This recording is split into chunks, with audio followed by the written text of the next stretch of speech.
Hi everyone, welcome back. We are now in 12.2. We're going to discuss frequency distributions and some statistical graphs that we can use. So our goal and focus has been on data. We're going to look at how we're going to display it in an organized way. One of those ways is to create a frequency distribution. So in this first problem here, all those numbers, there's 64 of them, they represent the number of children per family of 64 families that were surveyed. So it's very disorganized. The numbers are in order, but there's repeats of numbers. So it's not really a good way to look at it. So what we're going to do is create a frequency distribution. So in order to do that, we're going to take on one side the number of children,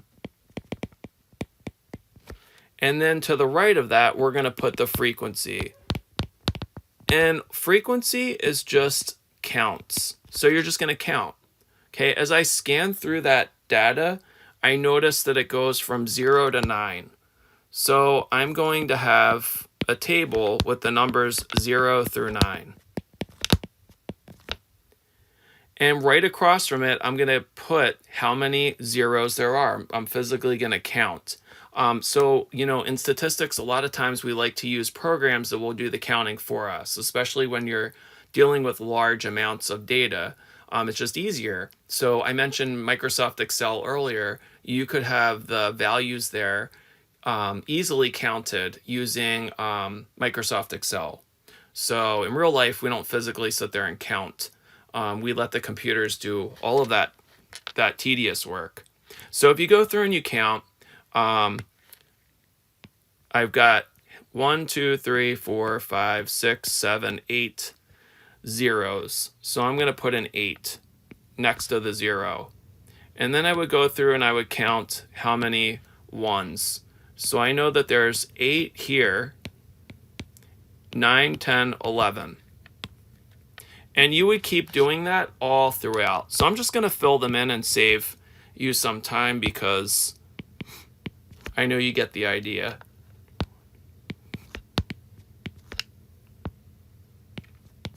And that's all there is to it for a frequency distribution. So now all of your data is organized. And I can look at that and I can determine, first of all, my total should add up to the number of people surveyed, which was 64. And I can tell now from looking at this maybe what the majority of families have in terms of number of children. I can also look at what's the most common number of children. Which one occurs the most? What's the maximum? What's the minimum? And then when we look at graphs, it'll tell us a lot more. So what do you notice about the frequency distribution that you created? One of the things I notice is that the majority of those families have between 1 to 3 children. I mean, if you simply add that, right, that's 11 plus 18, that's 29 plus 11, that's 40 right there. There were only 64 families that were surveyed. So we've got 40 families there that have between 1 to 3 children. So that's one thing that stands out to me.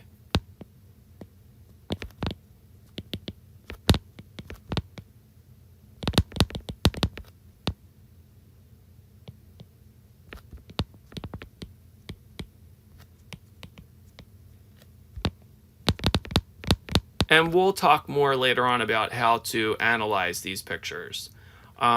So another thing we like to do is we like to group the data into classes.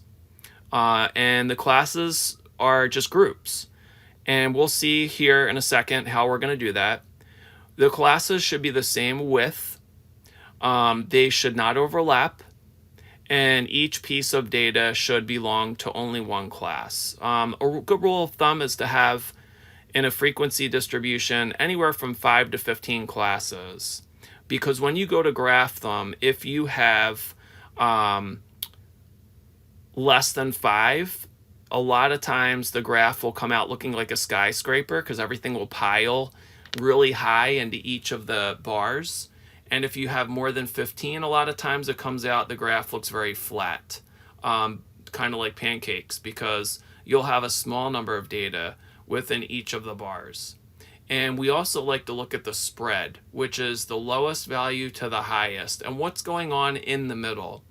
So in this next example, we have data that represents family income in thousands of dollars. So for example, 46.5, that really just means if you times that by 1,000, it's $46,500. So a lot of times in statistics, we will write numbers in terms of thousands or 10,000s because it is easier to write 46.5 than it is to write 46,500. So there's all that data there, and we have to construct a frequency distribution. It says with the first class of 31.5 to 37.6. So that means that we're going to count how many numbers in that data set are between 31.5 to 37.6. Okay, that's my class. And to figure out how wide the class is, what's the width, all I need to do is just subtract 37.6 minus 31.5, and it comes out to 6.1. So that's called your bin width. If we were to construct a histogram, that would be the bin width. All the bins will be 6.1 units long. So we're making a frequency distribution. So this time I'm dealing with income, and it's in thousands. And I have number of families to the right. And it's telling me my first class has to go from 31.5 to 37.6. So I'm just going to count how many numbers are between 31.5 and 37.6. And I see 31.8. That's between those two numbers. And let's see, are there any more? I see 35.5. So that's two numbers. So what would all my other classes have to be? So my next class is going to start at 37.7, because remember, we don't want it to overlap. And all I'm going to do is add 6.1 to that. So 37.7 plus 6.1 gives me 43.8. That's my next class. And then I'm going to go 43.9 plus 6.1, and that's going to take me to 50. And I'm going to keep doing that.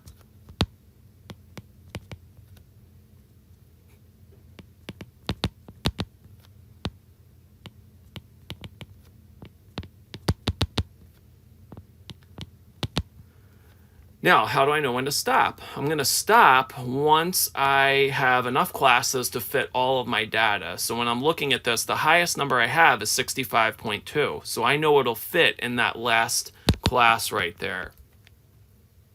Okay, so if you go through it, you can count all of these. To save you some time, though, I'll do the next one, and then I'll just fill the other ones in. So 37.7 to 43.8.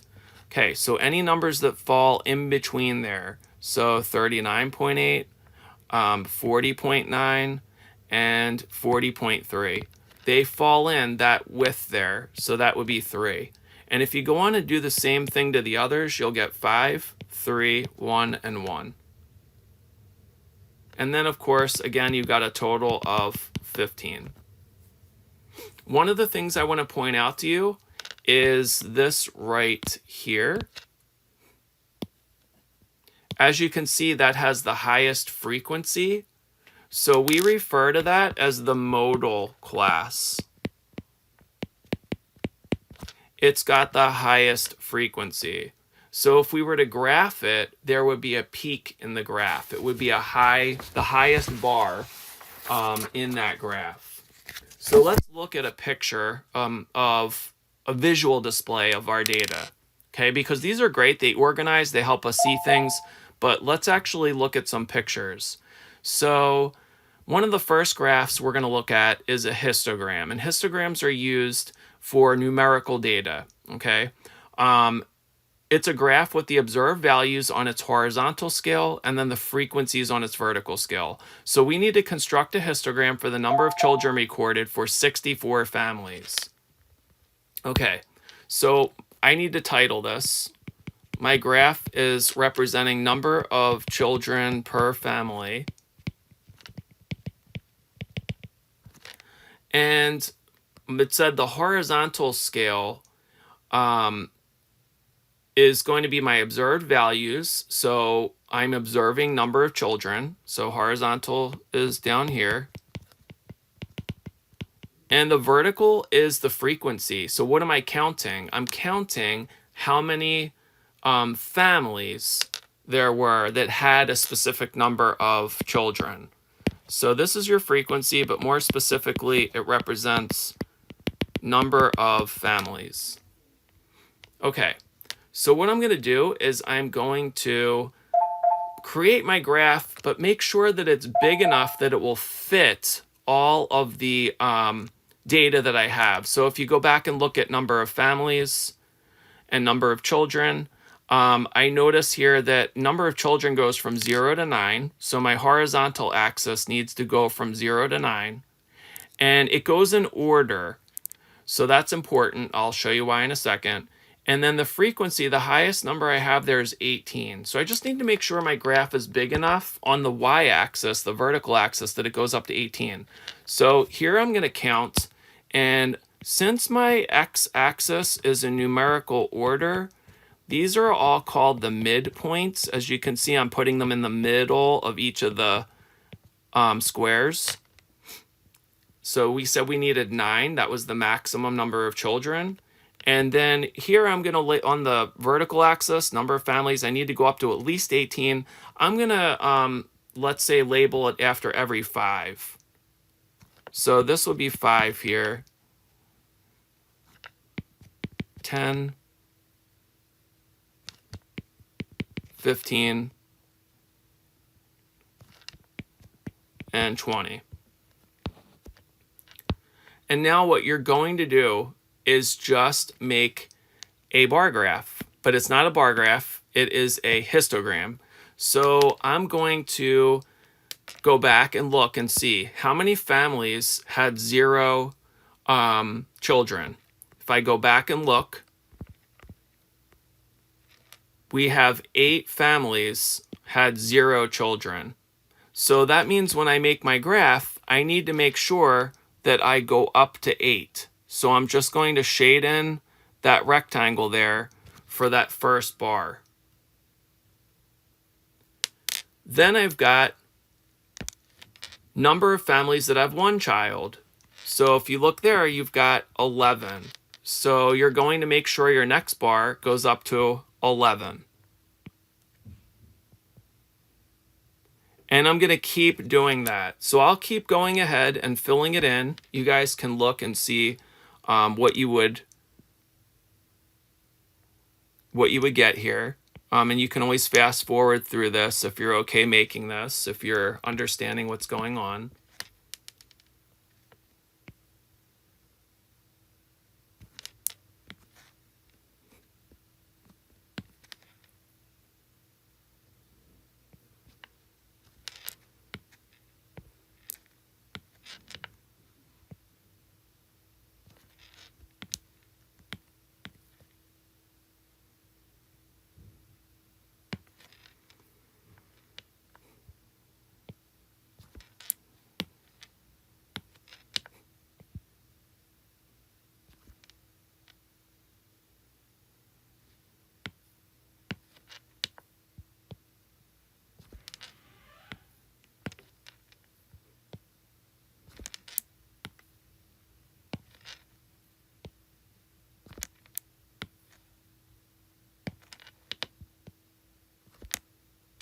Okay, there is my histogram.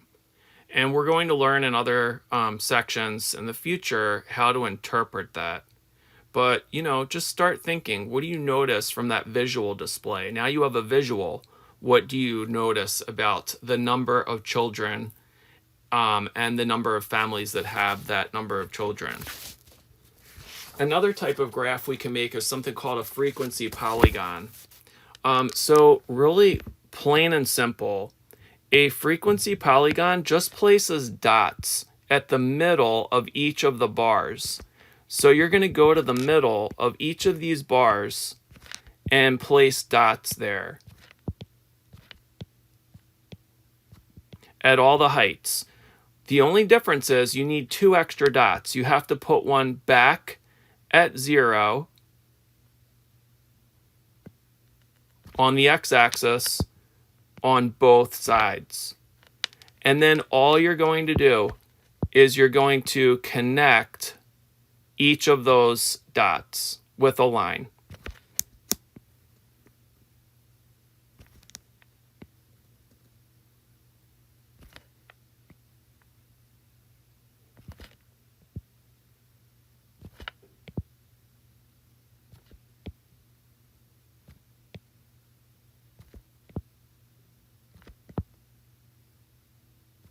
And that is your frequency polygon.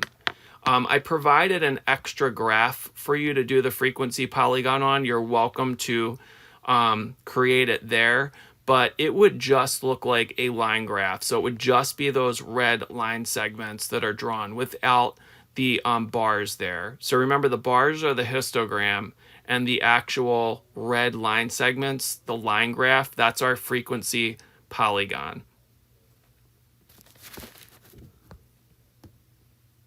Okay, so what I would like you to do, and you can pause the video, is just practice this. In this next problem, I'm giving you the commuting distances for 70 workers, and they're listed in the table. So the way you would read this is, there's 15 workers that travel 1 to 7 miles to work. And then there's 24 workers that travel 8 to 14 miles. If you notice, all of the classes, so remember, each of these is a class.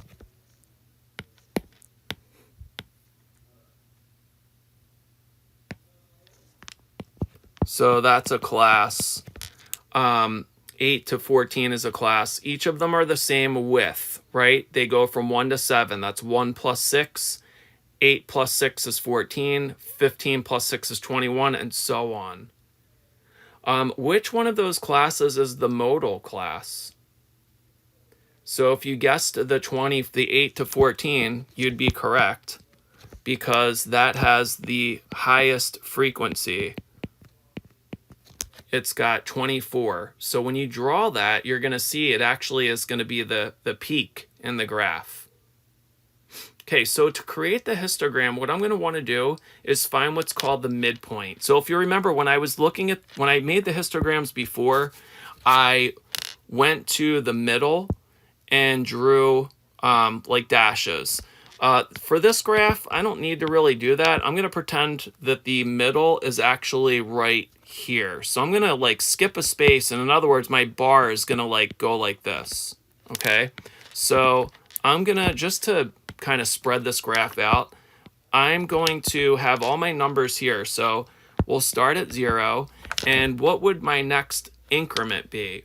So I need to find the midpoint. So all I have to do is, for the first class, it's 1 to 7. So I'm going to take 1 plus 7, and I'm going to divide by 2. 1 plus 7 is 8. 8 divided by 2 is 4. So what that's saying is, that's called the midpoint. That's just the middle of the class, right? So if you have the number 1 and the number 7, it's just saying 4 is right in the middle, which would make sense, because 1 plus 3 is 4, and 4 plus 3 is 7. So you're just finding the middle of all of the classes. So what's the middle of 1 and 7? It's 4. What's the middle of 8 and 14? It would be 11. Okay, because 8 plus 14 is 22, and 22 divided by 2 is 11. So I'm just going to put my midpoints here. So that was 4, 11, and if you keep going, you should get 18, 25, 32, and 39.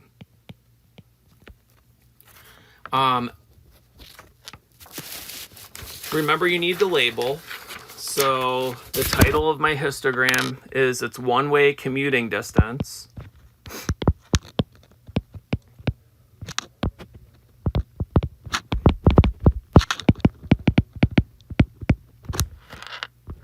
And on the vertical axis, it was number of workers. So remember, this is your frequency. You're counting how many workers went such and such a distance. And then the bottom, I can't really fit it. I didn't leave enough space there. This would represent the distance in miles. Okay, so it's important to label, because if you're in another country, like in Europe, you may use kilometers. So it's important to let people looking at the graph know what label you're using. So I also need to look back and see that the number of workers, the highest is 24. So I need to make sure I go up to at least 24. And I already took care of the classes along the bottom. So again, I'm just going to label every 5. And it should give me enough space.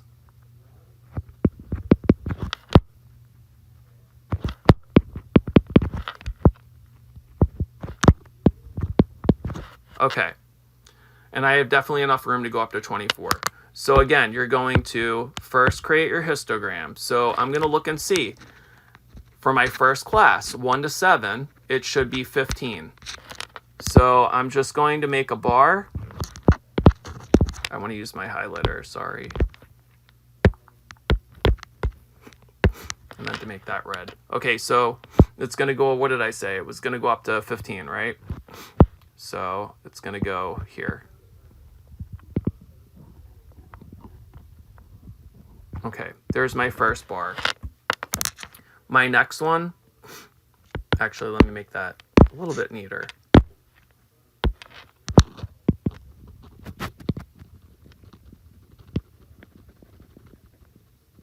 Okay, my next one, if I look at the next class, it's 24, right? 8 to 11. So this is, I'm going to have to go up to 24 for this one.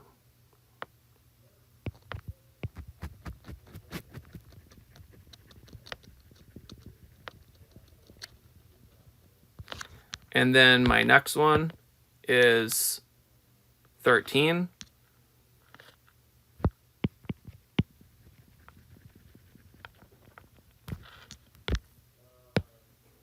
My next one is 8.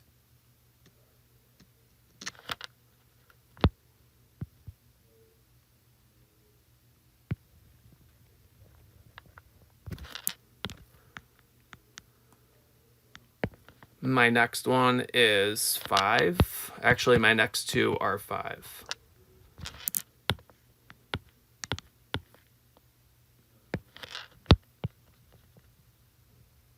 Okay, and there you go. Instead of doing the frequency polygon on the right, I'm just going to create it here, so I hope you all don't mind. So remember, you need just a dot at the top of all of your bars, basically. And then you always need an extra. So you need one down on the bottom on the right side, and then one down on the bottom at the left. So you always begin and end on the horizontal axis. And then all you're going to do is just connect your line segments.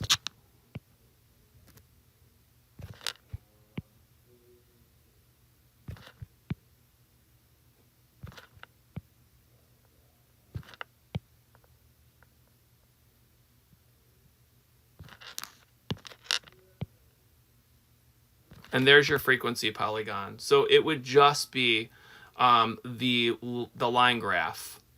But to save you some time, I'm not going to redraw that. Okay. Another type of display that we use in statistics, which has advantages and disadvantages, is a stem and leaf display. So what you do for a stem and leaf display is you take your data. So this data here represents the ages of a sample of 20 visitors to Zion National Park, which is in Utah.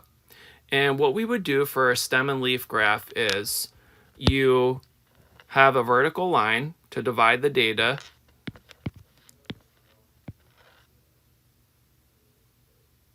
On the left side, you're going to have the digits on the left. So I noticed there's ages of people in the 20s, 30s, 40s, 50s, 60s, and 70s. I don't see anything less than 20s or anything more than 70. So I'm going to have a number that represents those ages. So 2 would be the 20s, 3 would be the 30s, and so on. And they're called my stems. On the right-hand side, next to it, you're going to put the leaves. So one of the things you can do is go through, okay, and I see every place I see a 20, like there's 29, 27, and 28. I'm just going to put 9 for 29, 7 for 27, and then 8. You can also arrange them so they're in numerical order, but you don't have to. So I'm going to do the same thing now for the 30s. I'm going to go through and I'm going to pick, okay, I see 31, 39, 32, and I think that's it. So that was 31, 39, 32, and so on.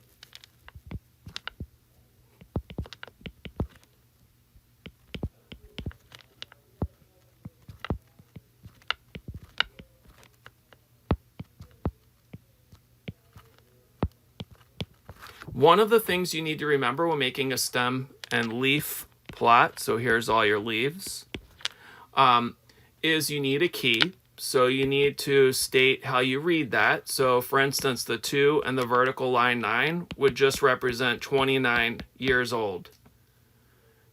The number next to it, the 7, that would be 2, 7, that's 27, and then 28. One of the things you want to keep in mind is make sure the numbers line up from top to bottom, because you can violate what's called the area principle. It can make it seem like, you know, one of the ages is more spread out than it really is.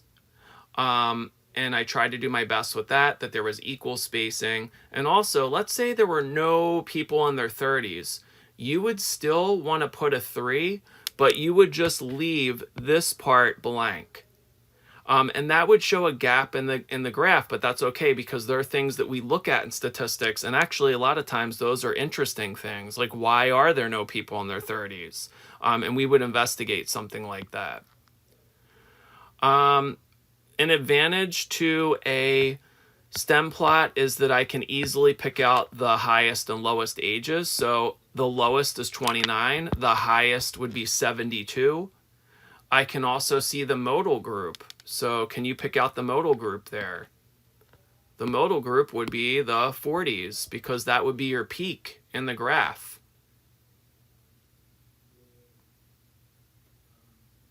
And the cool thing is, if you were to, let's see if I can do this now.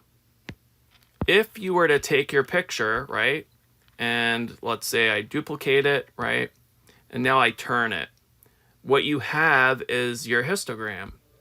So you can kind of see each of these would be the bars in the histogram. There's one bar, here's the other bar, there's the modal group, so it's the peak in the graph.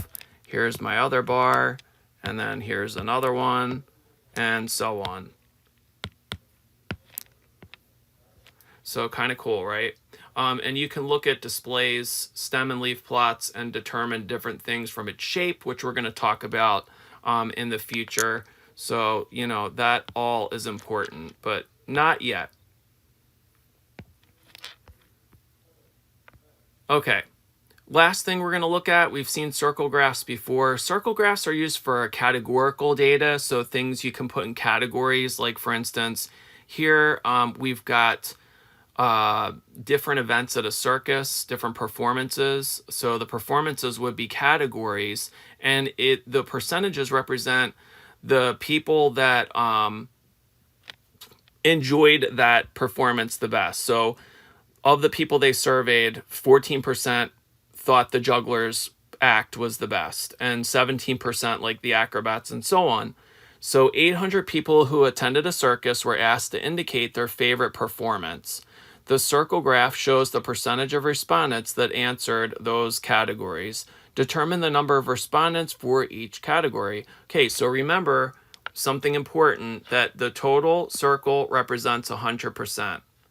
So if I want to figure out the number of people that said jugglers were their favorite act, I know that it's not 14%.